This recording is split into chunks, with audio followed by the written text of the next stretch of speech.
আসসালামু আলাইকুম। আমরা চলে আসলাম অর্গানিকের আরেকটা ক্লাস নিয়ে তোমাদের মাঝে। আজকে অর্গানিকের যে অংশটুকু আমরা কভার করব তার একটা রোড ম্যাপ পাশে দেওয়া আছে। তো চলো শুরু করা যাক।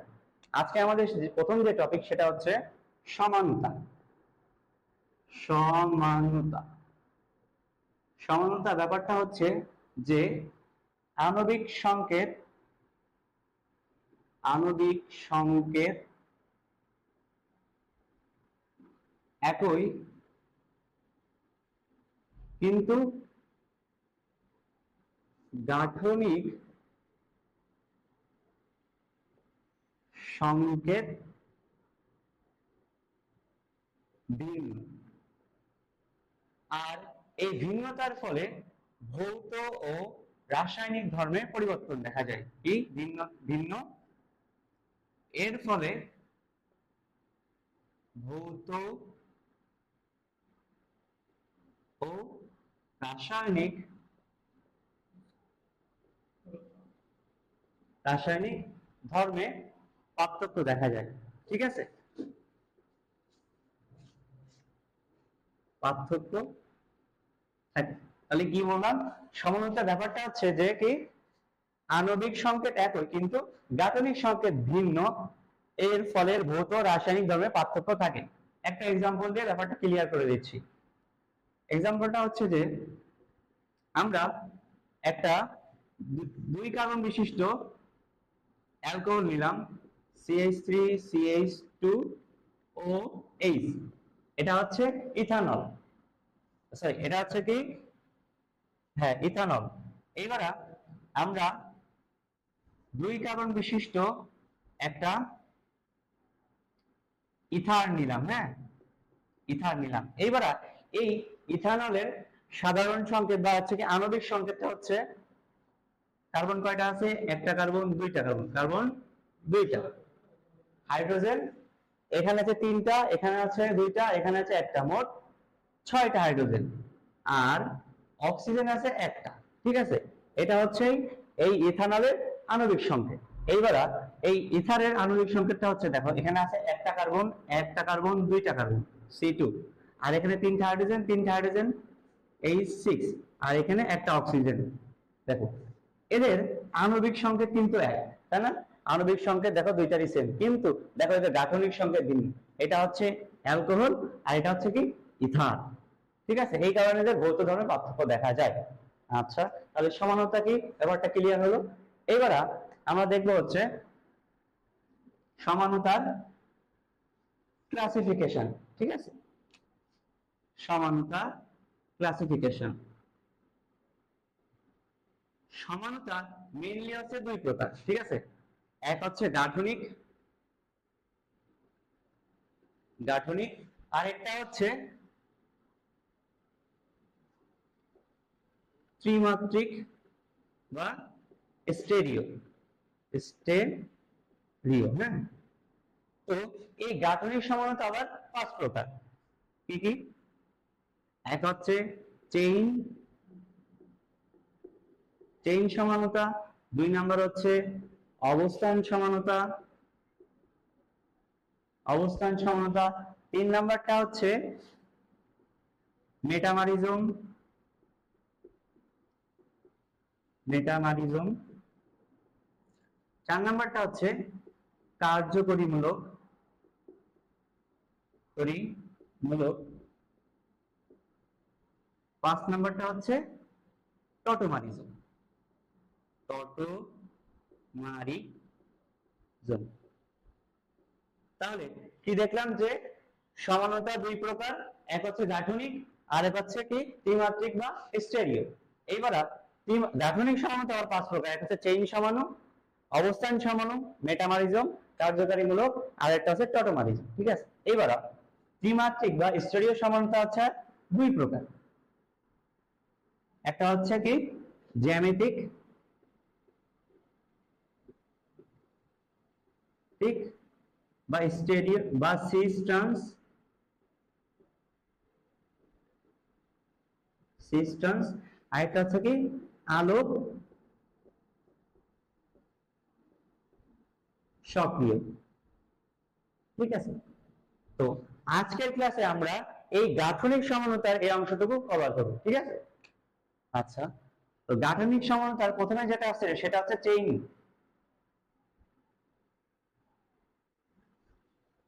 যেটা আছে সেটা হচ্ছে চেইন সমানতা। হ্যাঁ, চেইন সমানতার ব্যাপারটা হচ্ছে যে আণবিক সংকেত আণবিক আণবিক সংকেত সংকেত একই ও সমগোত্রীয়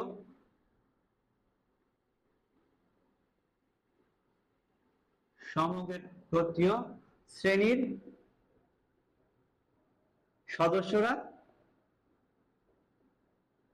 সদস্যরা চেইন সমানতা দেয়, সদস্যরা দেয়।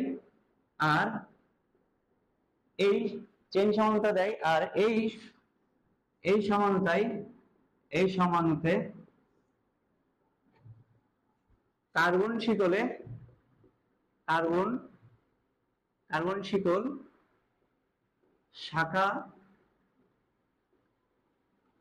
যুক্ত বা শাখা বিহীন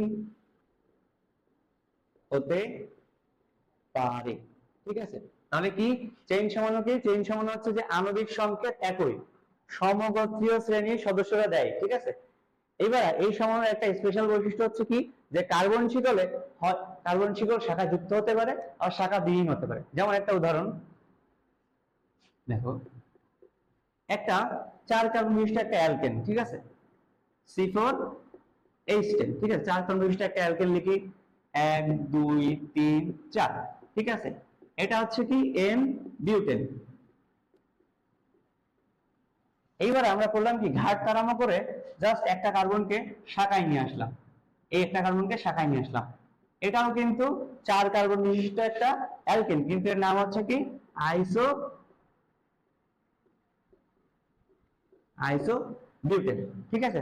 দেখো এদের কিন্তু কি আণবিক সংকেত কিন্তু একই, কিন্তু দেখো আবার এরা সমগোত্রীয় শ্রেণীর অন্তর্ভুক্ত, কিন্তু দেখো এদের একটা হচ্ছে শাখাবিহীন আর একটা শাখা যুক্ত, ঠিক আছে? এটা হচ্ছে চেইন সমানুর উদাহরণ,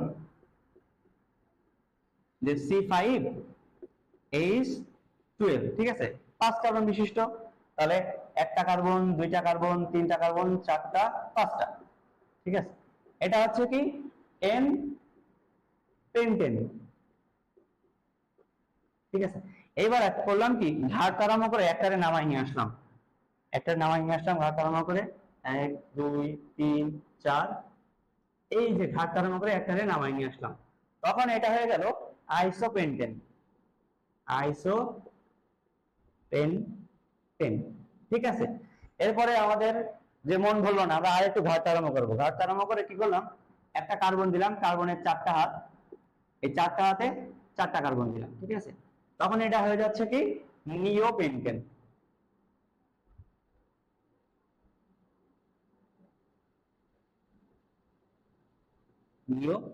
ঠিক আছে? তো এই সমাণু থেকে যেটা আসে যে আইডেন্টিফাই করতে হয় যে কোনটা কোন সমাণু। আর আরেকটা কোশ্চেন আসে যে তোমাকে একটা যৌগ দিয়ে বলবে এর কয়টা সমাণু সম্ভব, ঠিক আছে? তো অ্যালকেনের জন্য আমরা কিছু শর্টকাট দেখবো যে কয়টা সমাণু সম্ভব। যদি শর্টকাটে প্রথম যেটা আছে, যে যদি শর্টকাট নাম্বার 1, ঠিক আছে, যদি কার্বন সংখ্যা লেস দ্যান ইকুয়াল টু 3 হয়, ঠিক আছে, তাহলে তাদের সমাণু সংখ্যা হবে একটা, তাদের সমাণু সম্ভব একটা। যেমন CH4 C2H6 C3H8, ঠিক আছে? এটা মাত্র শুধু অ্যালকেনের ক্ষেত্রে প্রযোজ্য এই শর্টকাটটা। কার্বন সংখ্যা যদি লেস দ্যান ইকুয়াল টু 3 হয়, তাহলে তাদের সমাণু সংখ্যা হচ্ছে 1। এইবার শর্টকাট নাম্বার 2, যদি কার্বন সংখ্যা 4 থেকে 7 এর ভেতরে হয়, তাহলে সমাণু সংখ্যা হবে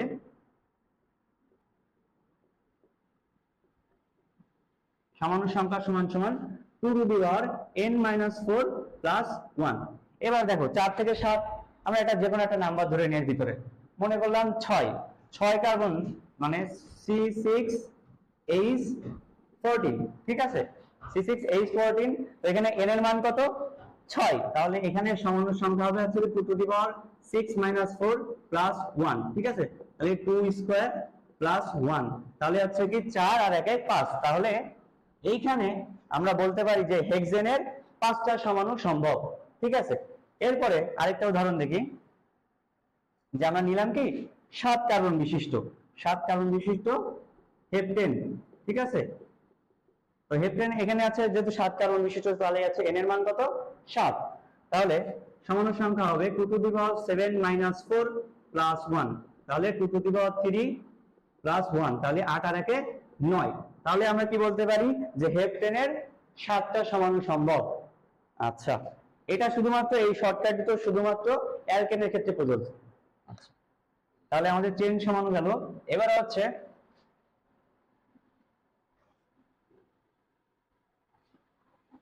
অবস্থান সমাণু।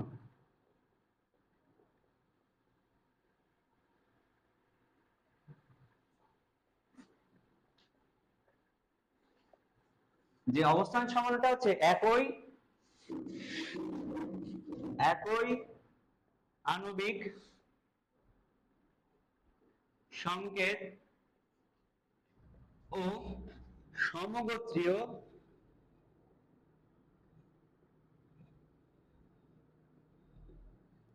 একই আণবিক সংকেত ও সমগোত্রীয় শ্রেণীর সদস্যদের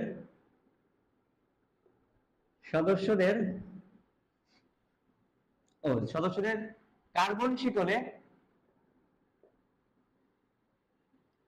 দ্বিবন্ধন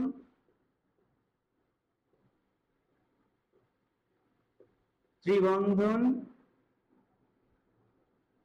ও অ্যালকাইল কার্যকরী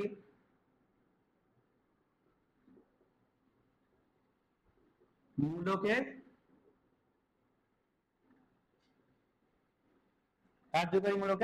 অবস্থান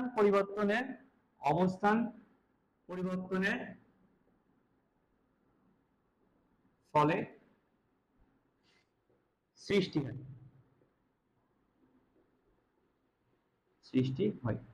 ব্যাপারটা কি তাহলে আছে অবস্থান সমাণু কি জিনিস? অবস্থান সমাণু হচ্ছে কি একই আণবিক সংকেত ও সমগোত্রীয় শ্রেণীর সদস্যদের কার্বন শিকলে যদি দ্বিবন্ধন ত্রিবন্ধন আর কার্যকরী মূলকের অবস্থানে পরিবর্তন হয় তাহলে কি হয় সেটা অবস্থান সমাণু। উদাহরণস্বরূপ দেখো এখানে আমরা 4 কার্বন বিশিষ্ট একটা অ্যালকেন নিই, 1 2 3 4, বললাম কি দ্বিবন্ধনটাকে মাঝখানে দিলাম, ঠিক আছে। তাহলে এটা হচ্ছে কি বিউটিন 2 বা 2 বিউটিন। তো এটা আমি করলাম কি যে দ্বিবন্ধনটাকে আমি 1 নাম্বার কার্বনে নিয়ে আসলাম, ঠিক আছে। দেখো কার্যকারী মূলকের অবস্থানের পরিবর্তন মানে দ্বিবন্ধনের অবস্থানের পরিবর্তন হয়েছে। এটা ছিল 1 2 3 4, আগে ছিল 2 নাম্বার কার্বনে, এখন আসছে 1 2 3 4 1 নাম্বার কার্বনে। তাহলে জাস্ট দ্বিবন্ধনের পরিবর্তনের ফলে যেটা তৈরি হলো এই দুইটা একে অপরের অবস্থান সমান। আরেকটা উদাহরণ হচ্ছে যে আমরা এখানে 4 কার্বন বিশিষ্ট একটা অ্যালকাইন নিলাম, যার প্রথম কার্বনে হচ্ছে ত্রিবন্ধন রয়েছে, যে যেমন হচ্ছে 1 2 3 4, এর প্রথম কার্বনে ত্রিবন্ধন আছে। আমরা করলাম কি এই ত্রিবন্ধনটাকে এইবার দ্বিতীয় কার্বনে নিয়ে গেলাম, 1 2 3 4। দেখো জাস্ট ত্রিবন্ধনের অবস্থান পরিবর্তন করে দিলাম, এই অবস্থান পরিবর্তনের ফলে যেটা তৈরি হলো এটা হচ্ছে অবস্থান সমাণু, মানে এইটার অবস্থান সমাণু এইটা, এটার অবস্থান সমাণু এইটা। এইবার কার্যকারী মূলকের ক্ষেত্রে দেখো সেম ভাবে আমরা করলাম কি 4 কার্বন বিশিষ্ট, ঠিক আছে, ধরলাম এখানে একটা কার্যকারী মূলক হতে পারে সেটা আর, হতে পারে OH, হতে পারে CH3, ঠিক আছে, হতে পারে NO2, হতে পারে NH2। দেখো এটা আছে 1 নাম্বার কার্বনে আছে 1 2 3 4।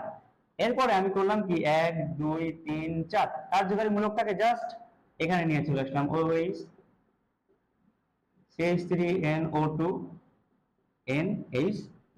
দেখো 1 2 3 4।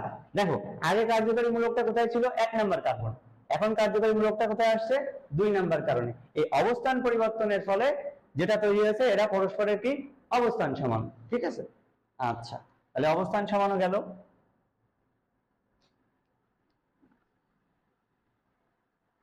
এখন আমরা যেটা দেখব সেটা হচ্ছে মেটামারিজম।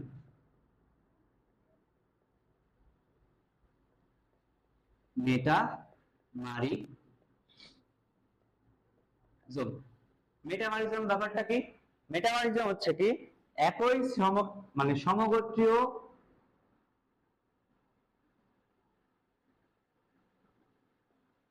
শ্রেণীর অন্তর্ভুক্ত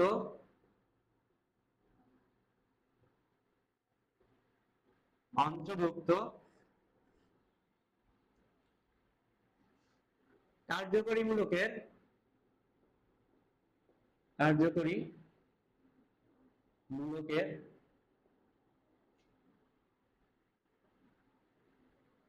পার্শ্বে কার্বন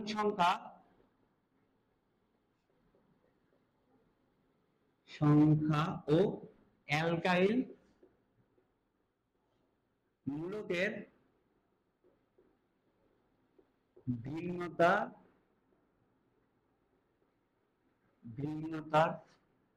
ফলে সৃষ্ট।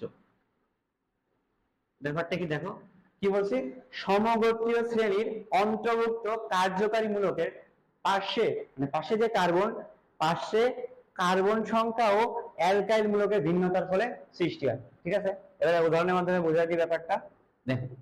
বললাম কি 4 কার্বন বিশিষ্ট একটা ইথার নিলাম, 1 2 ইথানলটা মাঝখানে রাখলাম। ঠিক আছে, দেখো এটা 4 কার্বন বিশিষ্ট একটা ইথার।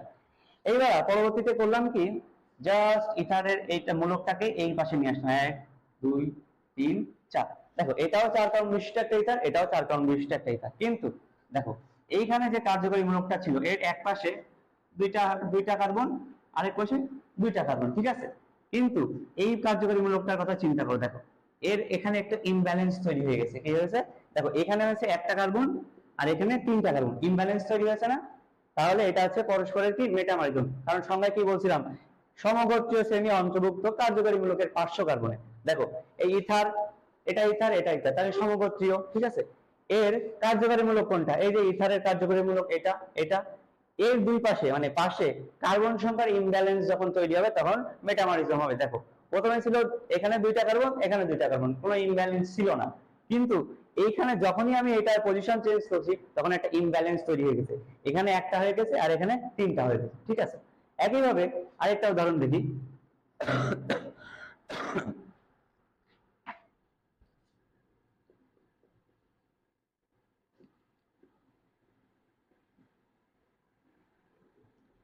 বললাম কি একটা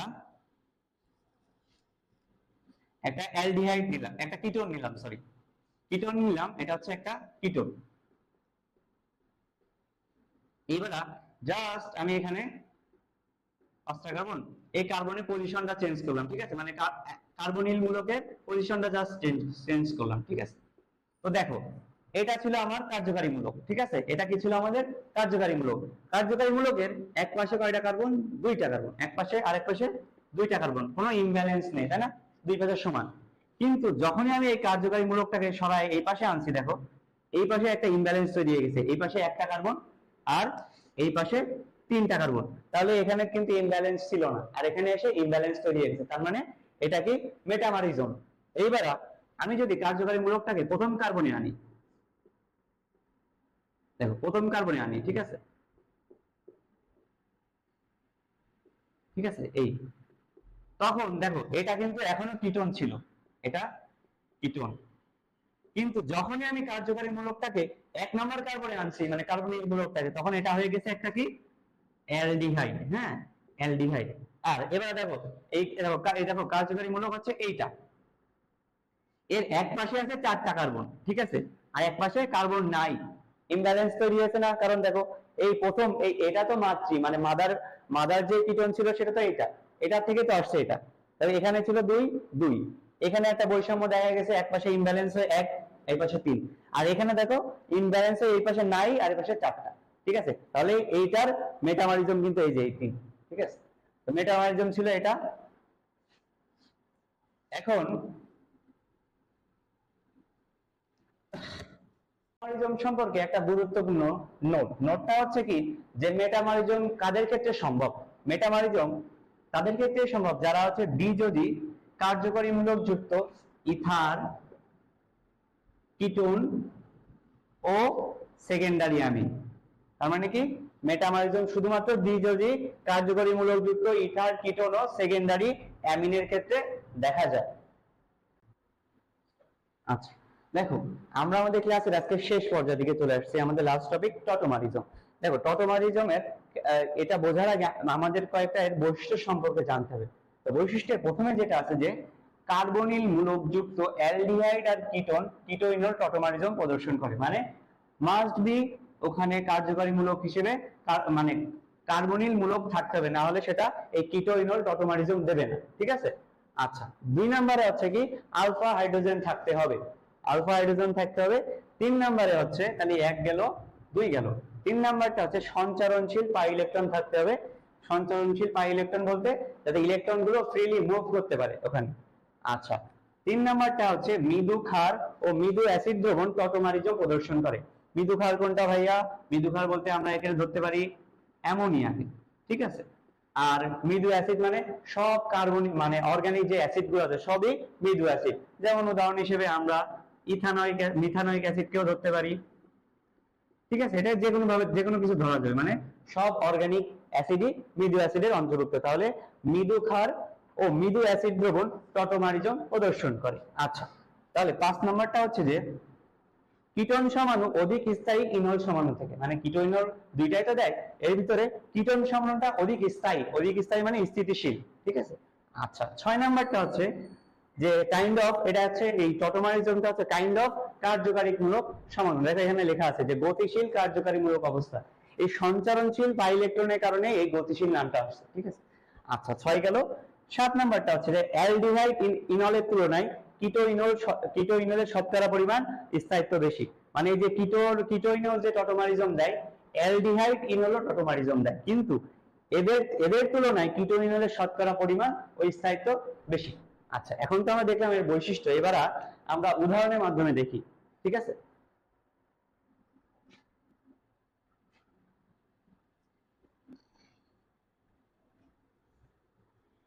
উদাহরণ হিসেবে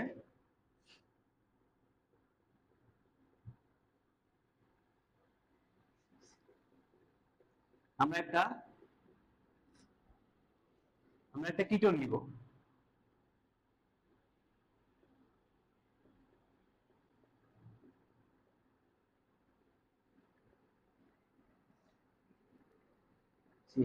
ঠিক আছে, এটা একটা কিটোন। দেখো এখানে আমাদের যে শর্ত ছিল, যে প্রথম যে শর্ত ছিল যে অবশ্যই কার্বনিল মূলক থাকতে হবে। দেখো এখানে একটা কার্বনিল মূলক আছে। ঠিক আছে, এই যে এটা কি, এটা একটা কার্বনিল মূলক। ঠিক আছে। এবার বলছিলাম কি সঞ্চারণশীল পাই ইলেকট্রন থাকতে হবে। দেখো এই যে সিগমা এবং পাই, ঠিক আছে, একটা আছে সিগমা একটা পাই। পাই আছে মানে পাই বন্ধন আছে, মানে পাই ইলেকট্রন আছে। ঠিক আছে, তাহলে দ্বিতীয় নাম্বারটা শেষ।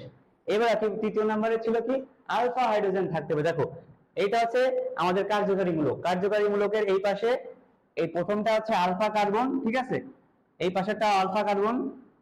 দেখো তাহলে আলফা কার্বনে কি থাকবে? Alpha hydrogen. তাহলে আমাদের 3টা ক্রাইটেরিয়া পূর্ণ করছে, তার মানে এটা হচ্ছে টটোমারিজম দিবে। দেখো এইখানে যে আলফা কার্বন এই আলফা হাইড্রোজেনটা আছে, ঠিক আছে, এটা কি করবে? এইখানে যে মানে H+ বা প্রোটন তৈরি করে তড়িৎ ঋণাত্মক পরমাণু অক্সিজেনে স্থানান্তরিত হবে। স্থানান্তরিত হয়ে কি তৈরি করবে? দেখো প্রথমে এইটুকু লিখি, CH2 CH3।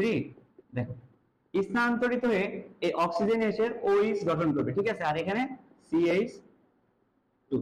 দেখো এইবার এটা OH গঠন করে ফেললো। এই যে আলফা হাইড্রোজেন থেকে একটা হাইড্রোজেন যে এখানে OH গঠন করলো। এইবার কার্বন হাইড্রোজেনের ইলেকট্রন দ্বয় কার্বনিল কার্বন এবং এই যে এখানে যে আলফা হাইড্রোজেন আছে না, এই আলফা হাইড্রোজেন মিলে এখানে তৈরি করবে হচ্ছে একটা পাই বন্ড। ঠিক আছে। এবার দেখো এইটা হচ্ছে অ্যালকোহলের অংশ। ঠিক আছে, অ্যালকোহল থেকে আসছে অল। হ্যাঁ, এখানে আছে কি দ্বিবন্ধন মানে কি কার্বন কার্বন দ্বিবন্ধন মানে কি অ্যালকিন মানে হচ্ছে ইন। ঠিক আছে, তো এই অল আর এখানকার ইন এই দুইটা মিলে হয়েছে কি ই নল। ঠিক আছে, তাহলে ইনলটা কিভাবে আসছে বোঝা গেল।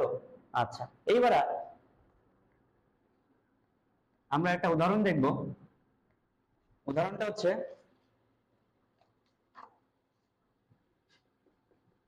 পরীক্ষার হলে আমাকে এমন একটা যৌগ দিয়ে বললো যে এইটা টটোমারিজম প্রদর্শন করে কিনা আমার কাছে জিজ্ঞেস করা হয়েছে। ঠিক আছে, তো যেহেতু এটা নতুন শিখতেছে, তোমরা নতুন শিখতেছো, এই জন্য এটাকে ভেঙে লিখলাম। দেখো, এটা মিন করতে এখানে তিনটা, তাহলে হচ্ছে 3 হাতে 3টা মিথাইল মূলক, 3 হাতে 3টা মিথাইল মূলক, এইখানে একটা কার্বন ও এইচ। ঠিক আছে, মোটামুটি এটাকে ভেঙে লিখলে এরকম দাঁড়ায়। দেখো, এইখানে কার্যকারী মূলক কোনটা, এইটা, তাহলে এটা হচ্ছে আলফা কার্বন। এটা কি আলফা কার্বন। আলফা কার্বনে কি থাকে আলফা হাইড্রোজেন। আলফা হাইড্রোজেন, ভাইয়া এখানে কি আলফা হাইড্রোজেন আছে?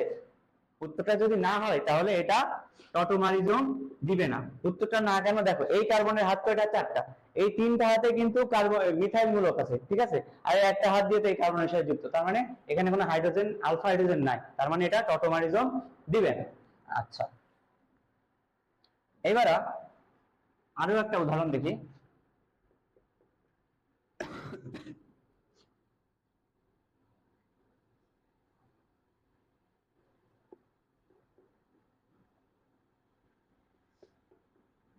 এটা হচ্ছে অ্যাসিটো ফেনন। হ্যাঁ, অ্যাসিটোফেনন। দেখো, এইখানে আমাদের প্রথম ক্রাইটেরিয়া কি ছিল টটোমারিজম দেওয়ার? অবশ্যই এক কার্বনিল মূলক থাকতে হবে, এই যে কার্বনিল মূলক আছে, তাই না ভাইয়া? এরপরে 2 নাম্বার ক্রাইটেরিয়া ছিল আমার সঞ্চারণশীল পাই ইলেকট্রন লাগবে, দ্বিবন্ধন আছে তার মানে পাই পাই পাই বন্ধন, পাই ইলেকট্রন তাহলে আছে। 3 নাম্বার ছিল যে আলফা হাইড্রোজেন থাকতে হবে। দেখো ভাইয়া এখানে আলফা হাইড্রোজেন আছে, তাহলে এই আলফা হাইড্রোজেনটা কি করবে, এই যে এখানে ও প্রোটন আয়ন তৈরি করে এই নিকটস্থ এই যে ইলেকট্রনিক ঋণাত্মক মৌল ইলেকট্রন মানে অক্সিজেনে স্থানান্তরিত হবে। স্থানান্তরিত হয়ে কি ফর্ম হবে দেখো,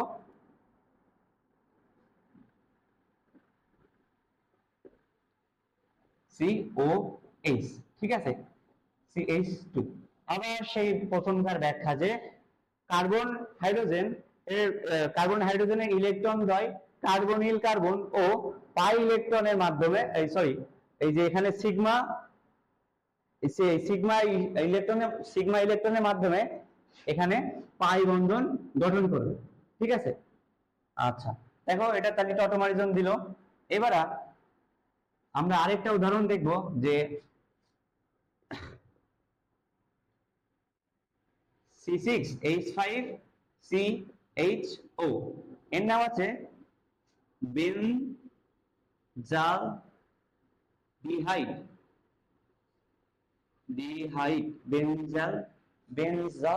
বেনজালডিহাইড সরি।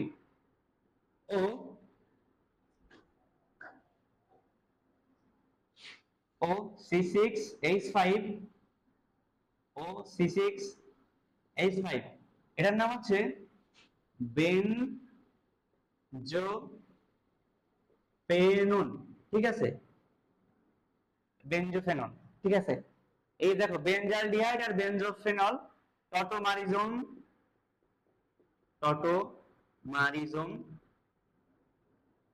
প্রদর্শন করে না। কেন করে না ভাইয়া? ভাইয়া দেখেন, এটা হচ্ছে এই যে এটা কার্বনিল মূলক আছে, এখানেও আছে, কিন্তু ব্যাপারটা হচ্ছে কি এখানে দেখো এটা যেহেতু কার্যকরী মূলক, তাহলে এটা আলফা হাইড্রোজেন হওয়ার কথা, মানে এখানে আলফা।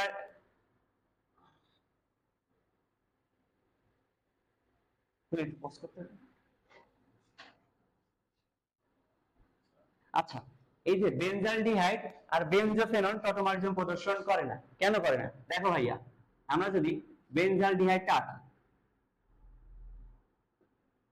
COH, দেখো তো ভাইয়া এখানে কোনো আলফা হাইড্রোজেন আছে? উত্তরটা যদি না হয় তাহলে ভাইয়া এটা টটোমারিজম দিবে কেন? দিবে না। আচ্ছা, এবার আসো ভাই বেনজোফেননের ক্ষেত্রে। দেখো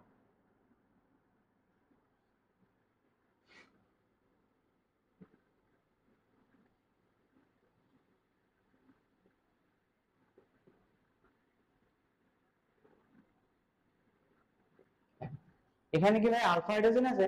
না, তাহলে এটা কিভাবে টটোমারিজম দিবে? ঠিক আছে, তো এইটাই ছিল টটোমারিজমের ব্যাপার স্যাপার। এরপরে আমরা যেটা দেখবো সেটা হচ্ছে একটা ছোটখাটো টপিকটার নাম হচ্ছে মুক্ত শিকল, মুক্ত ও বদ্ধ শিকল সমান। মুক্ত ও বদ্ধ শিকল সমান। ভাইয়া দেখো তো এটাকে চেনা যায় কিনা? CnH2n, ঠিক আছে।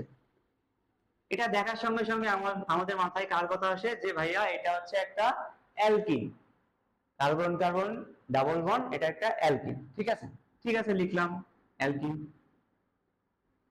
অ্যালকিন ভাইয়া এইটা আমরা কিসের প্রেক্ষিতে বলছি এটা অ্যালকিন? যখন এর ভিতরে মুক্ত শিকল থাকে তখন আমরা এটাকে অ্যালকিন বলতেছি। কিন্তু ভাইয়া এর ভিতরে যদি বদ্ধ শিকল থাকে, যখন এর ভিতরে বদ্ধ শিকল থাকে তখন আমরা এটাকে স্পেশাল নাম, এটা কি নামটা হচ্ছে সাইক্লো অ্যালকেন। তাহলে ভাইয়া এই অ্যালকিনের দুইটা সমাণু সম্ভব, কি? একটা হচ্ছে অ্যালকিন সমাণু আর একটা হচ্ছে সাইক্লো অ্যালকেন। একটার কারণ হচ্ছে মুক্ত শিকলের কারণে অ্যালকিন সমাণু সম্ভব, আর এই বদ্ধ শিকলের কারণে সাইক্লো অ্যালকেন। উদাহরণের মাধ্যমে ক্লিয়ার করে দিচ্ছি। দেখো আমরা যদি চার কার্বন বিশিষ্ট একটা অ্যালকিনের কথা চিন্তা করি, ঠিক আছে ভাইয়া, তাহলে এটা হচ্ছে কি অ্যালকিন, ঠিক আছে, কারণ এটা মুক্ত শিকল। এবার দেখো ভাইয়া 1 2 3 4, এইবার চারটাকে কানেক্ট করে দিলাম। দেখো এখানে একটা সাইক্লো মানে একটা সাইকেল বা একটা লুপের ক্রিয়েট হয়েছে। দেখো আমি হাইড্রোজেন পূর্ণ করে দিই, এখানে দুইটা, এখানে দুইটা, এখানে দুইটা। ভাইয়া দেখো তো এখানে হাইড্রোজেন কার্বন ছিল কয়টা? 4টা, আর হাইড্রোজেন 8টা। দেখো এখানে কার্বন 1 2 3 4, 4টা কার্বন, আর এখানে দুইটা হাইড্রোজেন, 2 2 4, 4 আর 4 8, তাহলে মিলেছে না? তো ভাইয়া এটাকে বলতেছি অ্যালকেন যখন এটা মুক্ত শিকল, মুক্ত, ঠিক আছে। আর এটা এটা হচ্ছে, এটার নাম হচ্ছে সাইক্লো, এই অ্যালকেনটার নাম হচ্ছে বিউটিন। হ্যাঁ, 4 কার্বন বিশিষ্ট যেহেতু এর নাম হচ্ছে বিউটিন, আর এটার নাম হচ্ছে সাইক্লো বিউটেন, ঠিক আছে, এর নাম হচ্ছে সাইক্লো বিউটেন। কখন এটা হয়েছে? যখন এটা বদ্ধ শিকল, ঠিক আছে। তো মুক্ত শিকল বদ্ধ শিকল ব্যাপারটা গেল, যাকে সুন্দর একটা ইমেজ এঁকে। আচ্ছা, এরপরে ভাইয়া যদি আমি 5 কার্বন বিশিষ্ট একটা অ্যালকিন নিই, এর নাম হচ্ছে পেন্টিন, ঠিক আছে, যখন এটা মুক্ত শিকলে ছিল। এখন দেখো 1 2 3 4 5, হাইড্রোজেন পূরণ করে দিই,